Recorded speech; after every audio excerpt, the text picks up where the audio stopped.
है अगर गुरुवर का सानिध्य पाना तो विद्यासागर.गुरु पर जरूर आना। नमोस्तु नमोस्तु नमोस्तु। ओम नमस्तेभ्यः ओम नमस्तेभ्यः ओम नमस्तेभ्यः। अहिंसा परमो धर्म की आचार्य गुरुवर से कुंद कुंद भगवान की आचार्य गुरुवर से ज्ञान सागर मुनि महाराज की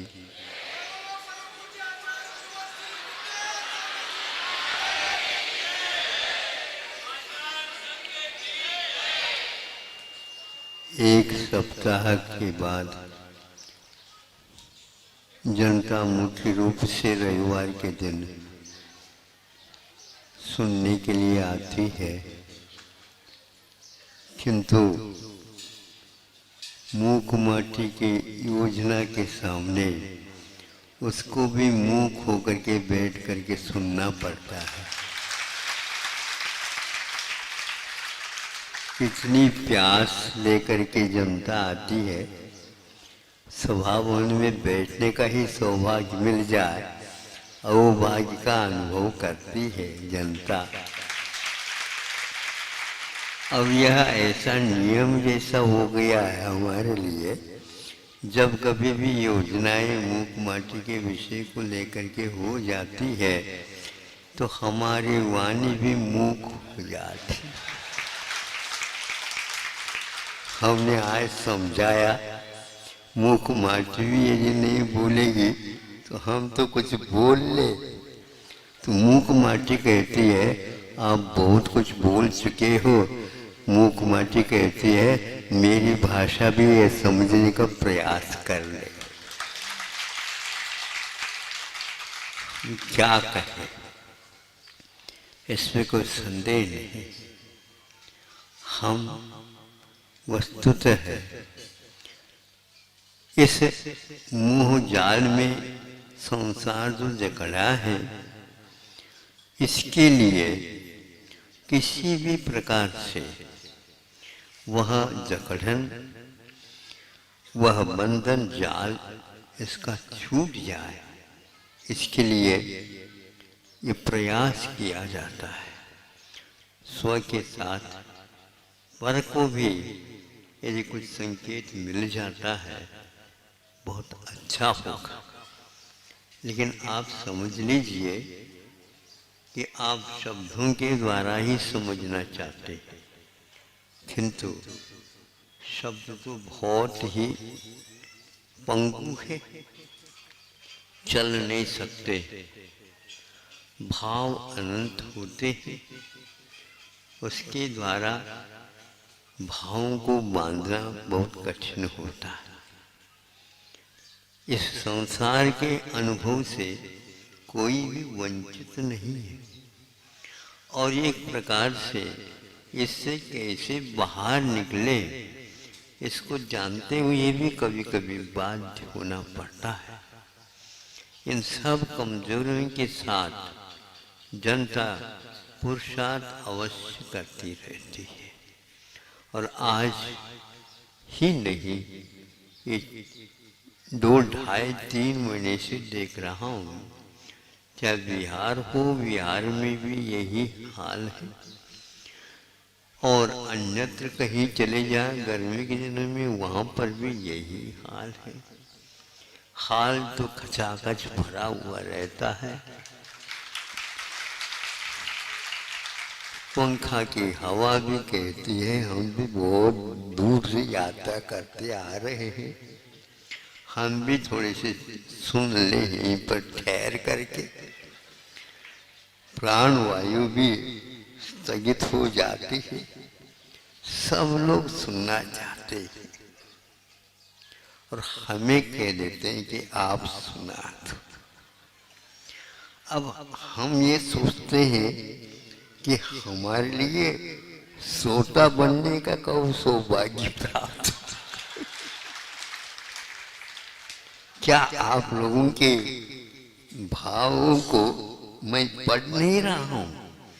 मैं भी पढ़ रहा हूँ और मैं ये समझता हूँ आप लोगों के इस दिशा में जो भाव है, उमंग है, उत्साह है, कई गुने आपसे हम ये बात सोच करके अभिव्यक्त नहीं कर पाता हूँ कि आप लोग बहुत अच्छे सोच रहे हो। मैं सोचने को बहुत महत्व देता हूँ। सुनना तो बहुत कम होता है, सोचना बहुत हो सकता है, और सोचने के बाद जो कुछ निष्कर्ष निकलता है उसको हम बांध नहीं सकते। कवियों ने काव्यों के माध्यम से कहने का प्रयास किया। अभी आए थे, संभव है कि महाराज जी को अवसर मिलेगा नहीं, हम पहले मिल जाएं, तो वो आ ही गए थे। छोड़ते नहीं, किसी न किसी प्रकार से दरवाजा निकल करके हमने कहा कि भैया अब मैं सोच रहा हूँ, सुबह से सोच रहा था, हमें मालूम है था कि आज योजना है, ये तो चलता रहता है। लेकिन वह 12 बजे के निकट आते आते आप लोगों का एक प्रकार से योग स्थगित जैसा हो रहा था। फिर भी देख लेते, हम मना नहीं कर सकते, क्योंकि यदि मान लो घटित होने वाला है तो हो जाए। अंत तो आप लोगों का पुण्य तो काफी था।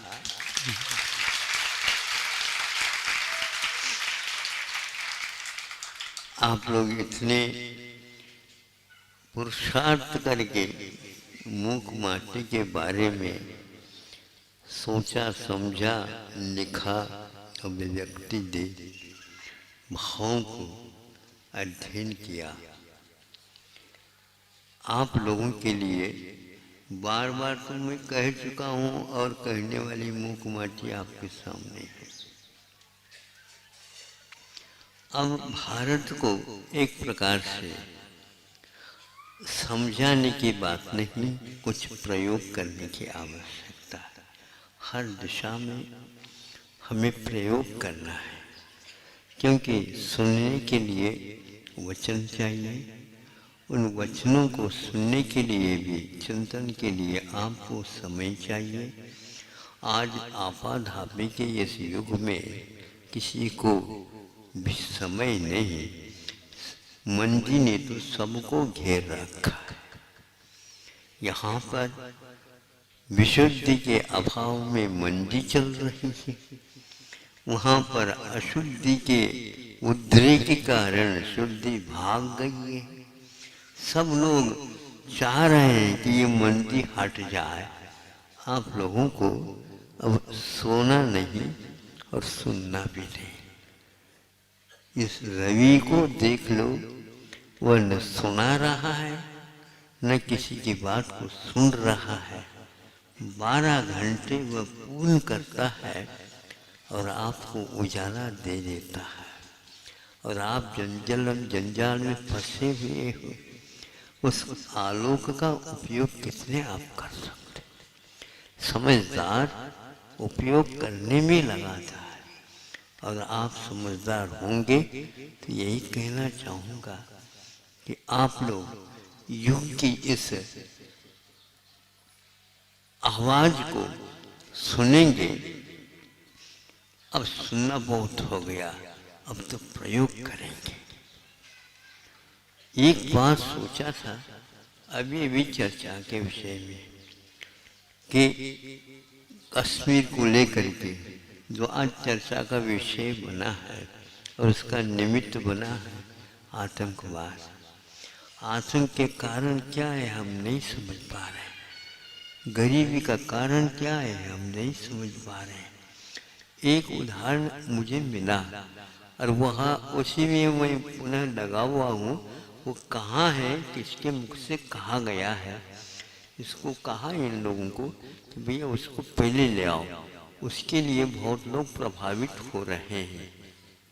वो यह था कि हमने कहा कि सुनने में यह आया है कि एक प्रकार से समस्या करोड़ों छात्राओं की बात है। उनके सामने जो समस्या है वो समस्या अभिभावक समझते हुए भी वे अभी सोच नहीं पा रहे हैं।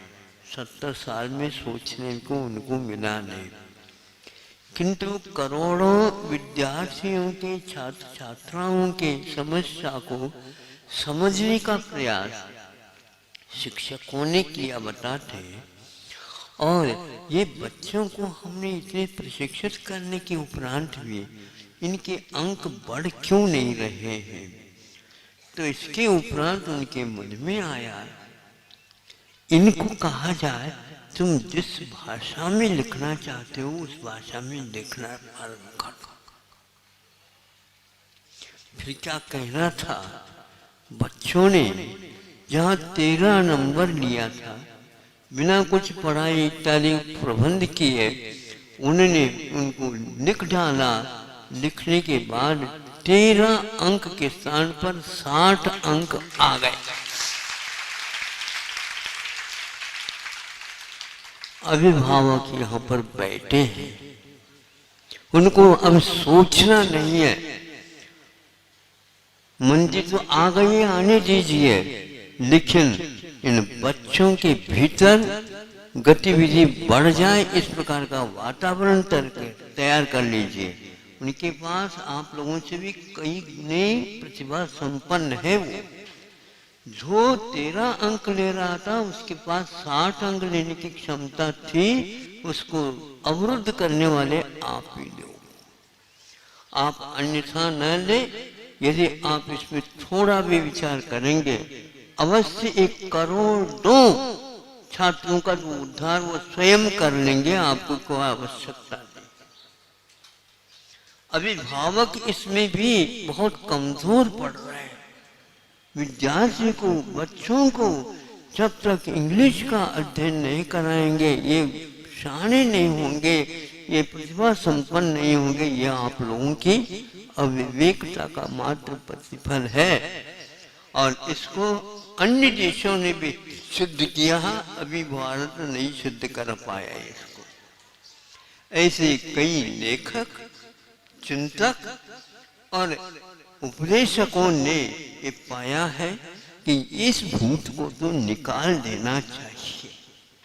अभिभावक इसमें अभिभावक बहुत है, भावुक नहीं। अभिभावक भाषा भारतीय बोले।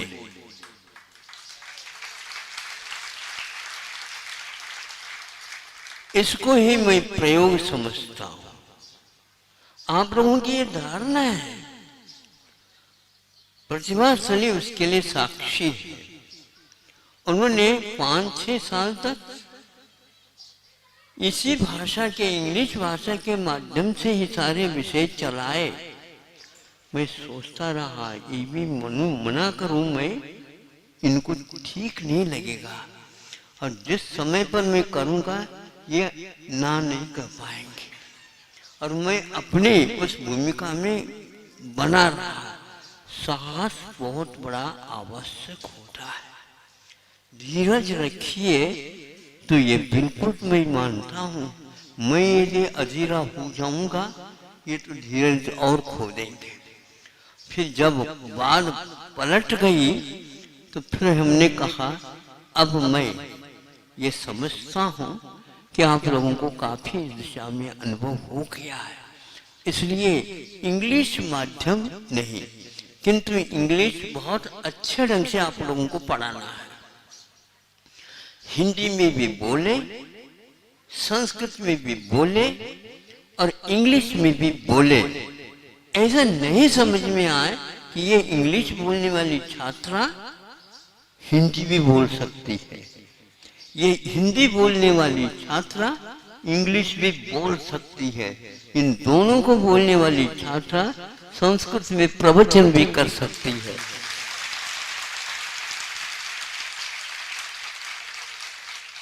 जब इन तीनों छात्राएं मिलकर के ये जो गूंगे बैठे हैं मुकुमाठी की भांति, इनके लिए अब समझ में आ गया कि हो सकता है महाराज अभी हमें लग नहीं रहा है, क्योंकि विश्वास नहीं हो रहा है। ये युग को समझाना बहुत कठिन है। हमें युग को नहीं समझाना है, केवल छात्राओं को ही समझाना है। और उनको संकल्प दिलाया तो इसको हमें करके दिखाना है। और कदम उठ गए ऐसे तो 13 नंबर वाले भी 60 क्या कि सारे के सारे प्रथम श्रेणी में ही इसमें आ जाते हैं। चाहे इंग्लिश में ले लो, चाहे हिंदी में ले लो, चाहे संस्कृत में ले लो, एक दो नंबर कम और 60% नंबर आ जाते हैं। और उसका परिणाम एक था, महाराज कोई भी छात्राओं को नहीं दे तो क्या होगा, कैसे नहीं दे, यह परिणाम अवश्य दिलाएगा और इनको देना पड़ेगा और नमोस्तु करके देना पड़ेगा। महाराज दो लेना हो ले लो, लेकिन नहीं लो महाराज। ये हुआ 100 150 छात्राएं आए, इसके बाद संख्या आ जाती तो भैया अभी हमारे पास प्रबंधन बहुत कमजोर है, हम ज्यादा नहीं ले सकते। और यही 5 शाखाओं में हिंदी के माध्यम से सारे के सारे खचाखच भरने को हो गया है। अब आगे और शाखाएं खुलना आवश्यक है कह रहे हैं आप लोग, अब ये सोचना है। इसलिए छात्र छात्राओं को आप ये कह दीजिए कि जो जिस भाषा में आप लिखो और वो तैयार है, ये आपको प्रयोग करना है। और इस प्रयोग को करते समय आपको लगेगा कि हम क्या करने जा रहे हैं। आप विपरीत नहीं करने जा रहे हैं, आज तक जो किए हैं विपरीत, उसके पश्चाताप के लिए खड़े हो जाइए और उनके जीवन की ओर देख लीजिए। आप तो किनारे पर हैं, खड़े हैं आप किनारे पर, जाना है आप लोगों को, लेकिन युग को अभी बहुत चलना है, फिर बाद में जाना है।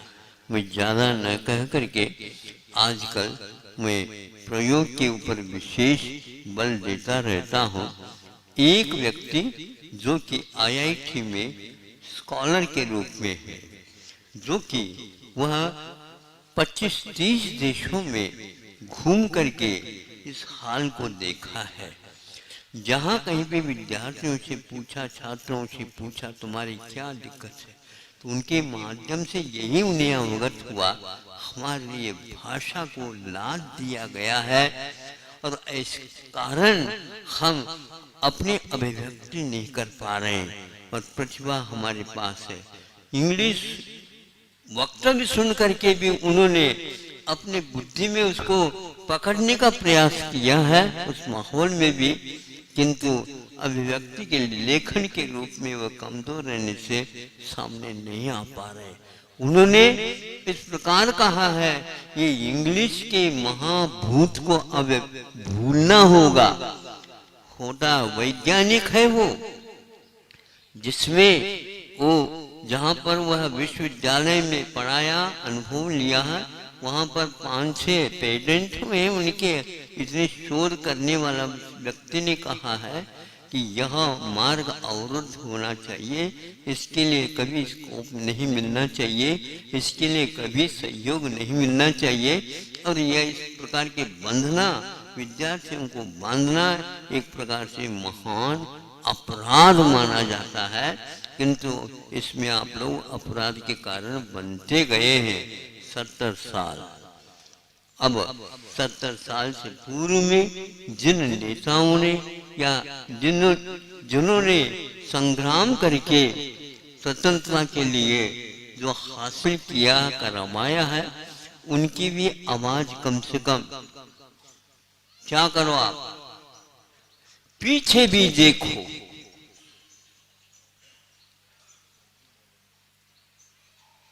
क्या देखो पीछे?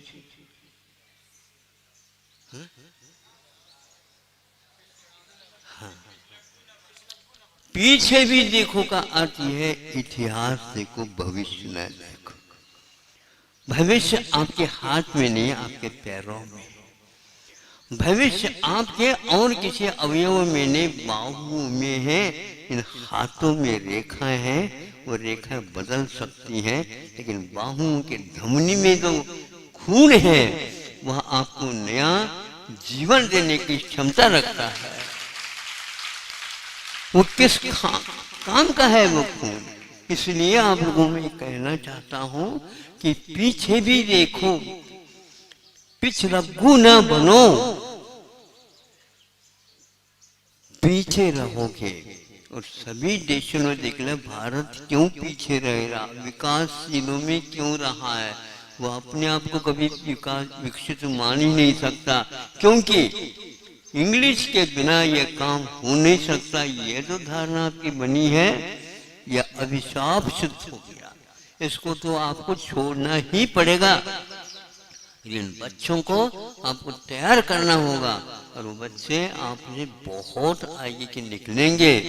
तो इस प्रकार आपके पास कोई मांगते नहीं हो और पूरी सेवा दे रही है प्रतिभास्थली वाले। 300 साढ़े 300 कम से कम शिक्षिका होंगे, मूक माटी की भांति उनका परिश्रम चल रहा है। हमने कह रखा है नींद कम लिया करो। हाँ, ये नींद में भी वो सोचती रहती है और सोच करके उन्होंने इस प्रकार का वातावरण बनाने का प्रयास किया। अब वह जो अभिभावक कहते महाराज आप जो पढ़ा सको वो पढ़ाओ, लेकिन हमारे बच्चों को इसमें प्रवेश अवश्य मिले। हम कहते हैं भैया भावना रखो, प्रवेश तो उन्हीं को मिलेगा जो वहां पर नियमावली है, उस नियमावली तैयार। इसमें ज्यादा प्रतिभा की आवश्यकता नहीं, नियम को पालन करेंगे, संस्कारित होंगे, अपने आप ही प्रतिभा भीतर की बाहर की ओर झांकने लग जाएगी। सारे लोगों ने इसको अनुभव किया है। अच्छे से अच्छे जिसको विद्यालय बोलते हैं, वर्षों से काम कर रहे हैं, वो सारे देखते हैं और पूछते हैं आप ऐसे क्या सिखाते हैं इन लोगों को? ये जा करके जब परीक्षा में पेपर देंगे, ध्यान रखो कभी भी वो नीचे से ऊपर नहीं देखेंगे, नकल करना तो दूर की बात है। ये कैसा हो रहा है? अरे भैया 365 दिन और काहे के लिए है? इसलिए आवासीय व्यवस्था वहां पर रखा है। जो कुछ भी है वहाँ खा लो पी लो, सब कुछ कर लो और समय का सदुपयोग करो। इसका परिणाम ये निकलता है कभी भी वो ऊपर नहीं देखते और वह पैसा दे करके आ जाते हैं। आप क्या किस ढंग से सीखते सिखाते हैं, सिखाने की बात नहीं है, अपने को सत्य पर चलना है और वह नकल करना असत्य है ये नहीं जानते आप। अभी यदि ये नहीं जानते हैं तो सीख करके क्या करना है अपने को? इसलिए आपको समझना चाहिए भारतीय शिक्षा और भारतीय भाषा आप भूलिए। आपकी शिक्षा में प्रयोग यदि नहीं है तो कुछ नहीं है। और ये नहीं कि यहाँ की 9वीं कक्षा से लेकर के 12वीं कक्षा तक अनेक प्रकार के हस्तशिल्प के माध्यम से इनको संस्कार दिया जा रहा है कि 12वीं के बाद यहाँ पर अभी महाविद्यालयीन व्यवस्था नहीं दी गई है। वो 3-4 साल के लिए चले जाएंगे, वो स्वयं अपने पैरों पर खड़े होकर के वह इसके लिए आय का स्रोत निकाल देंगे और स्वयं पढ़ेंगे। ऐसे वे सक्षम हो गए हैं, ज्यादा कहने की आवश्यकता नहीं। मैं आप लोगों की प्रतीक्षा के कारण ही बोल सका और इतना ही पर्याप्त समझता हूँ। रविवार का काम हमारा भी हो गया, क्योंकि महाराज जी को भेज दिया था। ये इसलिए भेजा था ताकि वो भी सीख ले और थोड़े बहुत समझा सके, नहीं तो हम तो समझा चुके हैं, हमारी बात असरदार नहीं लग रही है। यदि लग रही है आप प्रयोग करिए तभी मैं प्रसन्न होऊंगा, नहीं तो अभी तो फिलहाल हम तो आपसे अहिंसा परमो धर्म की